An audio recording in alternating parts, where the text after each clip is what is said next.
Welcome to Abhijeet Mishra channel. नमस्कार दोस्तों, Abhijit Mishra channel में आपका स्वागत है। नमस्कार दोस्तों, स्वागत है आप सबका अभिजीत मिश्रा चैनल में। दोस्तों आज के इस वीडियो हम देखेंगे वायरमैन से लगभग 50 ऐसे महत्वपूर्ण ऑब्जेक्टिव टाइप के प्रश्नों को जो कि आने वाले टेक्निकल परीक्षाओं के लिए काफी उपयोगी है। तो चलिए आज का यह वीडियो प्रारंभ करते हैं। दोस्तों वीडियो प्रारंभ करूं इससे पहले मैं एक बात और बता दूं कि पिछले वीडियो में 2-3 प्रश्न के आंसर गलत हो गए थे, जिसे मैंने डिस्क्रिप्शन बॉक्स में लिख दिया है। तो आप डिस्क्रिप्शन बॉक्स जरूर चेक किया करें। जितने भी वीडियोस मेरे द्वारा पब्लिश किए जाते हैं आप उसके डिस्क्रिप्शन बॉक्स को जरूर चेक किया करें कि उसमें क्या लिखा हुआ है, क्योंकि जो प्रश्न गलत हो जाते हैं आंसर उसके, वो डिस्क्रिप्शन बॉक्स में मैं लिख देता हूँ ताकि आप लोग देख के उसे समझ सके और याद कर सके, ताकि आप लोगों को कोई परेशानी ना हो। और दोस्तों एक बात और मैं बता दूं, मैं यहाँ तक कोशिश करता हूँ कि प्रश्न और आंसर कम ही गलत हो, पर फिर भी यदि कुछ गलती हो जाती है तो आप कमेंट बॉक्स में जरूर बताया करें ताकि मैं उसे सुधार सकूं। तो चलिए आज के इस वीडियो हम देखते हैं वायरमैन से लगभग 50 ऑब्जेक्टिव टाइप के प्रश्नों को। कि यदि आपको वीडियो पसंद आए तो लाइक बटन पर क्लिक जरूर करें और इसे अपने दोस्तों में शेयर जरूर करें। चलिए देखते हैं। जैसा कि आप स्क्रीन पर देख रहे हैं, इसमें प्रश्न पहला दिया हुआ है कि जब लोहे के पाइप को दीवार के बाहर लकड़ी की गट्टी और सैंडल द्वारा फिक्स किया जाता है तो वह क्या कहलाती है? तो वह कंसील्ड वायरिंग कहलाती है, यानी इसमें बी ऑप्शन सही है। अगला प्रश्न है, निम्नलिखित में से कौन सा विद्युत धारा का प्रमुख प्रभाव है? तो इसमें उपयुक्त सभी, क्योंकि उसमें प्रभाव, चुंबकीय प्रभाव और रासायनिक प्रभाव, ये सभी विद्युत धारा का प्रमुख प्रभाव है, यानी इसमें डी ऑप्शन सही है। अगला प्रश्न है, निम्नलिखित में से कौन सी प्रतिरोध की इकाई है? तो प्रतिरोध की इकाई इनमें ओम है, यानी इसमें बी ऑप्शन सही है। अगला प्रश्न है, निम्नलिखित में से कौन सी विद्युत वाहक बल की इकाई है? तो विद्युत वाहक बल की इकाई वोल्ट है, यानी इसमें बी ऑप्शन सही है। अगला प्रश्न है, फ्यूज का तार मुख्यतः बना होता है? तो फ्यूज का तार मुख्यतः बना होता है सीसा तथा टीन से, यानी इसमें बी ऑप्शन सही है। अगला प्रश्न है, निम्नलिखित में से सबसे अच्छा चालक पदार्थ कौन सा है? तो सबसे अच्छा चालक पदार्थ चांदी होता है, पर इसमें ए ऑप्शन सही है तांबा, क्योंकि चांदी काफी महंगे होते हैं इसलिए तांबा का ही प्रयोग किया जाता है, यानी इसमें ए ऑप्शन सही है। अगला प्रश्न है, अर्थिंग के दोष की जांच के लिए निम्नलिखित में से कौन सी युक्तियां हैं? तो अर्थिंग के दोष की जांच के लिए इनमें से सभी के द्वारा अर्थिंग की टेस्ट की जांच की जा सकती है, यानी इसमें डी ऑप्शन सही है। अगला प्रश्न है, एसी को डीसी में परिवर्तित करने के लिए निम्नलिखित में से कौन सी विधि काम में लाई जाती है? इसमें उपयुक्त सभी विधि से एसी को डीसी में परिवर्तित किया जा सकता है, तो इसलिए इसमें डी ऑप्शन सही है। अगला प्रश्न है, गार्डिंग के निम्नलिखित में से कौन से लाभ है? तो गार्डिंग के इनमें से सभी लाभ है। ये मनुष्यों को सुरक्षा यानी झटके से बचाती है, झटके से जानवरों की सुरक्षा, लो वोल्टेज के लाइन के हाई वोल्टेज की लाइन के संपर्क में आने से रोकना, यानी इसमें उपयुक्त सभी, इसलिए इसमें डी ऑप्शन सही है। अगला प्रश्न है, सोल्डरिंग निम्नलिखित में से किस प्रकार की जाती है? तो सोल्डरिंग उपयुक्त सभी के द्वारा की जाती है, यानी इसमें डी ऑप्शन सही है। अगला प्रश्न है, निम्नलिखित में से कौन सा एक सुचालक नहीं है? तो इसमें सुचालक जल नहीं है, यानी इसमें डी ऑप्शन सही है। अगला प्रश्न है, निम्नलिखित में से कौन सा एक कुचालक नहीं है? तो कुचालक पीतल नहीं है, इसलिए इसमें सी ऑप्शन सही है। अगला प्रश्न है, अर्थ टेस्टर का प्रयोग निम्नलिखित में से किसके लिए किया जाता है? तो अर्थ टेस्टर का प्रयोग भूमि का प्रतिरोध जांचने के लिए किया जाता है, यानी इसमें ए ऑप्शन सही है। अगला प्रश्न है, किसी चालक के 1 इकाई लंबे और 1 वर्ग इकाई क्रॉस सेक्शनल क्षेत्रफल के मध्य के प्रतिरोध को क्या कहते हैं?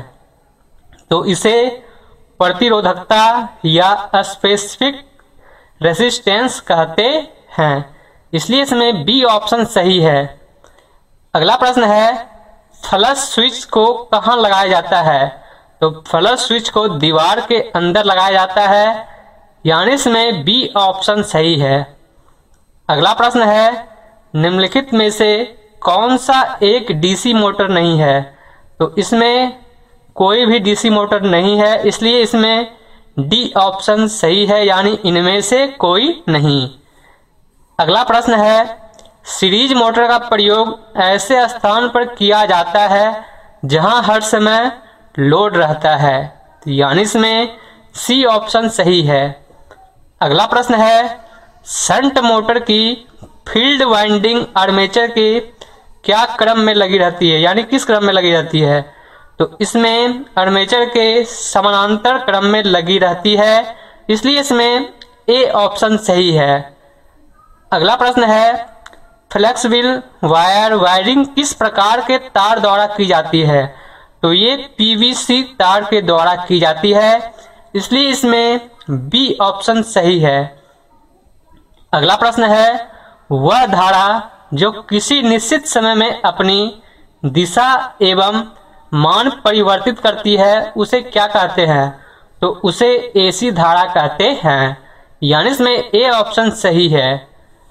अगला प्रश्न है, एसी की पूरी एक साइकिल बनने में जो समय लगता है उसे क्या कहते हैं? तो उसे पीरियाडिक टाइम कहते हैं, यानी इसमें बी ऑप्शन सही है। अगला प्रश्न है, एसी के उच्चतम मान और प्रारंभिक मान के अनुपात को क्या कहते हैं? तो इसे पीक फैक्टर कहते हैं, यानी इसमें बी ऑप्शन सही है। अगला प्रश्न है, ट्रांसफार्मर के किस वाइंडिंग में सप्लाई दी जाती है?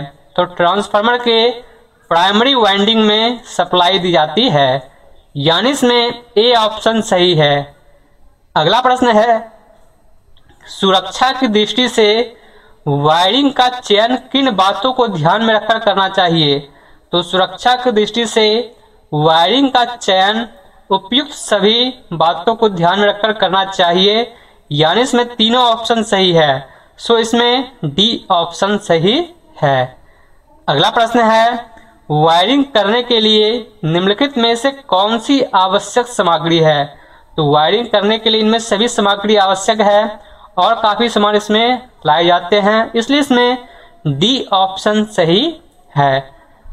अगला प्रश्न है, मरकरी आर्क रेक्टिफायर का पावर फैक्टर ट्रांसफार्मर के किस फेज पर निर्भर करता है? तो यह द्वितीयक फेज पर निर्भर करता है, यानी इसमें बी ऑप्शन सही है। अगला प्रश्न है, डायमैग्नेटिक पदार्थ वे हैं जिनकी परमियाबिलिटी होती है, इनकी परमियाबिलिटी होती है 1 से कम, यानी इसमें बी ऑप्शन सही है।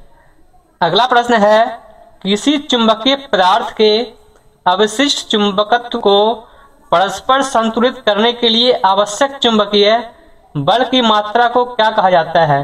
तो इसे कोअर्सिव बल कहा जाता है, यानी इसमें डी ऑप्शन सही है।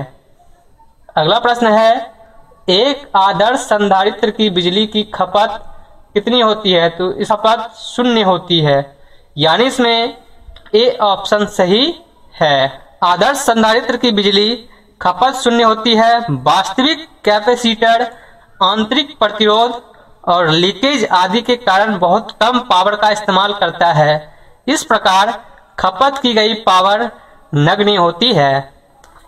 अगला प्रश्न है, एक कार्बन माइक्रोफोन के कार्बन कणों का प्रतिरोध किस क्रम में होता है? तो इसमें सी ऑप्शन सही है, यानी 100 से 200 ओम के बीच। कार्बन माइक्रोफोन में कार्बन का प्रतिरोध का औसतन मान 100 ओम होता है। माइक्रोफोन के डायाफ्राम पर दबाव बढ़ने पर कार्बन कणों पर प्रेशर बढ़ता है, जो कि कार्बन कणों के परिणामी प्रतिरोध को कम करता है। फलस्वरूप बहने वाली धारा की मात्रा में वृद्धि हो जाती है। दबाव कम होने पर धारा की मात्रा में कमी हो जाती है। इसलिए इसमें सी ऑप्शन सही है। अगला प्रश्न है, सार्वजनिक संबोधन प्रणाली में इस्तेमाल किए जाने वाले लाउडस्पीकर को एक हॉर्न लाउडस्पीकर कहा जाता है। हॉर्न लाउडस्पीकर एक विशेष प्रकार का लाउडस्पीकर है जो कि लाउडस्पीकर की दक्षता व क्षमता को बढ़ाता है। इसलिए इसमें बी ऑप्शन सही है। अगला प्रश्न है, एक अर्धचालक तत्व अपने शुद्ध रूप में एक किसके द्वारा अर्धचालक कहलाता है और अपने डोप स्वरूप में इसे एक क्या कहा जाता है? तो ये रिक्त स्थान को भरना है। तो इसमें यदि देखें तो एक अर्धचालक तत्व अपने शुद्ध रूप में एक आंतरिक अर्धचालक कहलाता है और अपने डोप स्वरूप में इसे एक बाह्य कहा जाता है। यानी इसमें सी ऑप्शन सही है। अगला प्रश्न है, अगर किसी ट्रांसफार्मर के द्वितीयक वोल्टेज को एक CRO में डाला जाता है तो निम्नलिखित में से कौन सा मान स्क्रीन पर दिखाई देगा? तो स्क्रीन पर दिखाई देगा P2P वोल्टेज। ट्रांसफार्मर के द्वितीयक वोल्टेज को CRO में डालने पर peak to peak voltage screen पर दिखता है। यानी इसमें डी ऑप्शन सही है। अगला प्रश्न है, एक जेनर डायोड का पावर डिसिपेशन अधिकतम होता है जब लोड करंट शून्य होता है। तो इसमें बी ऑप्शन सही है। अगला प्रश्न है, जब अलग अलग क्षमताओं वाले दो संधारित्रों को किसी श्रृंखला में जोड़ा जाता है तो छोटे संधारित्र में एकत्रित चार्ज क्या होता है? तो यह बड़े संधारित्र के चार्ज के समान होता है। इसलिए इसमें सी ऑप्शन सही है। अगला प्रश्न है, एक विकर्षण प्रकार के MI मीटर में क्या होता है? तो वह विकर्षण यानी रिफ्लेक्शन लगाई गई धारा की दिशा पर निर्भर नहीं करता है। इसलिए इसमें बी ऑप्शन सही है। अगला प्रश्न है, एक इलेक्ट्रोस्टैटिक वोल्टमीटर का कार्यकारी सिद्धांत है। तो एक इलेक्ट्रोस्टैटिक वोल्टमीटर का कार्यकारी सिद्धांत एक ही ध्रुवीयता से अवशेषित दो पिंड एक दूसरे का प्रतिरोध करते हैं। यानी इसमें ए ऑप्शन सही है। इलेक्ट्रोस्टैटिक वोल्टमीटर दो अवशेषित सतहों के मध्य बल का प्रयोग करते हैं। वोल्टमीटर की सुई में अनुपातिक विक्षेप उत्पन्न करता है। यानी इसमें ए ऑप्शन सही है। अगला प्रश्न है, मेगा ओमीटर या मेगर का मुख्य उपयोग है। तो इसका मुख्य उपयोग मेगर का प्रयोग इलेक्ट्रिकल उपकरणों के इंसुलेशन रेजिस्टेंस के मापन में होता है। मेगा ओमीटर का मुख्य उपयोग दोषपूर्ण अवरोध को पता लगाने में किया जाता है। तो इसलिए इसमें सी ऑप्शन सही है। अगला प्रश्न है, निम्नलिखित में से किस माइक्रोफोन में खराब आवृत्ति प्रतिक्रिया होती है? तो इसमें ए ऑप्शन सही है, यानी कार्बन माइक्रोफोन। कार्बन माइक्रोफोन में कार्बन कणों के परस्पर घर्षण के कारण खराब आवृत्ति प्रतिक्रिया होती है। अगला प्रश्न है, एक कार्ट्रिज पिक अप में एक डैश क्रिस्टल और एक नीलमणि सुई होती है। तो इसमें खाली जगह में सिरेमिक भरा जाएगा। यानी एक कार्ट्रिज पिक अप में एक सिरेमिक क्रिस्टल और एक नीलमणि सुई है। यानी इसमें ए ऑप्शन सही है। अगला प्रश्न है, एक युक्ति जो एक ध्वनि को विद्युत संकेतों में परिवर्तित करती है और उन्हें एक मैग्नेटिक टेप में संचित करती है, क्या कहलाती है? तो वह टेप रिकॉर्डर कहलाती है। टेप रिकॉर्डर ध्वनि को विद्युत संकेतों में परिवर्तित करता है, वह उन्हें एक मैग्नेटिक टेप में संचित करता है। यानी इसमें सी ऑप्शन सही है। अगला प्रश्न है, एक रासायनिक पदार्थ जिसका इस्तेमाल एक मैग्नेटिक टेप की परत चढ़ाने के लिए किया जाता है वह क्या है? तो वह फेरिक ऑक्साइड है। फेरिक ऑक्साइड या क्रोमियम डाइऑक्साइड पदार्थ का उपयोग मैग्नेटिक टेप पर कोटिंग के रूप में किया जाता है, यानी इसमें सी ऑप्शन सही है। अगला प्रश्न है, एक बी और डब्ल्यू टीवी रिसीवर के लिए विशिष्ट EHT वोल्टेज है, तो इसके लिए विशिष्ट EHT वोल्टेज है 18 kV। अगला प्रश्न है, तस्वीर प्रतिक्रिया को सिंक्रोनाइज रखने के लिए प्रसारण और उनके जनन में अभिमुखता अनुपात का मान होता है, तो इसका मान होता है अनुपात में 4:03, यानी इसमें बी ऑप्शन सही है। टेलीविजन सिस्टम में प्रयुक्त होने वाले आयताकार फ्रेम में चौड़ाई व ऊंचाई का अनुपात एस्पेक्ट रेशियो कहलाता है। यह 4:03 होता है, यानी इसमें बी ऑप्शन सही है। अगला प्रश्न है, एक मल्टीमीटर के द्वारा एक अच्छी गुणवत्ता के SCR के एनोड और कैथोड के बीच मापा गया प्रतिरोध होना चाहिए, तो इसके बीच मापा गया प्रतिरोध होना चाहिए अनंत। एक मल्टीमीटर के द्वारा एक अच्छी गुणवत्ता के ACR के एनोड व कैथोड के बीच मापा गया प्रतिरोध अनंत होना चाहिए, यानी इसमें डी ऑप्शन सही है। अगला प्रश्न है, किस प्लांट की स्थिर लागत सबसे अधिक होती है, तो हाइड्रो इलेक्ट्रिक प्लांट की स्थिर लागत सबसे अधिक होती है, यानी इसमें सी ऑप्शन सही है। अगला प्रश्न है, किस प्लांट का प्रचलन मूल्य सबसे अधिक होता है, तो सबसे अधिक प्रचलन मूल्य डीजल प्लांट का होता है, यानी इसमें ए ऑप्शन सही है। अगला प्रश्न है, एसी ट्रांसमिशन लाइन में लाइन के दोनों सिरों पर फेज वोल्टेज में अंतर का कारण है, तो अंतर का कारण है लाइन का रिएक्टेंस, यानी इसमें सी ऑप्शन सही है। अगला प्रश्न है, ट्रांसमिशन लाइन में यदि रिसीविंग सिरे पर लोड अचानक स्विच ऑफ कर दिया जाए तब फेज शिफ्ट बढ़ जाएगा, यानी इसमें सी ऑप्शन सही है। अगला प्रश्न है, निम्नलिखित में किस प्लांट की प्रारंभिक लागत अधिकतम है, तो अधिकतम प्रारंभिक लागत न्यूक्लियर पावर प्लांट में है, यानी इसमें ए ऑप्शन सही है। अगला प्रश्न है, निम्नलिखित में किस प्लांट का प्रचलन मूल्य न्यूनतम है, तो प्रचलन मूल्य सबसे न्यूनतम हाइड्रो पावर प्लांट का है, यानी इसमें डी ऑप्शन सही है। तो आज की इस वीडियो में बस इतना ही। उम्मीद करता हूँ आपको आज की यह वीडियो काफ़ी अच्छी लगी होगी, तो लाइक बटन पर क्लिक जरूर करें और इसे अपने दोस्तों में शेयर जरूर करें। और यदि आपने अब तक इस चैनल को सब्सक्राइब नहीं किया है तो सब्सक्राइब कर लें, ताकि और आने वाले परीक्षा उपयोगी महत्वपूर्ण वीडियोज आप तक पहुँचते रहे। और बेल आइकन पर क्लिक जरूर करें ताकि मैं कोई भी नया वीडियो अपलोड करूँ तो आपको ईमेल के माध्यम से नोटिफिकेशन प्राप्त हो।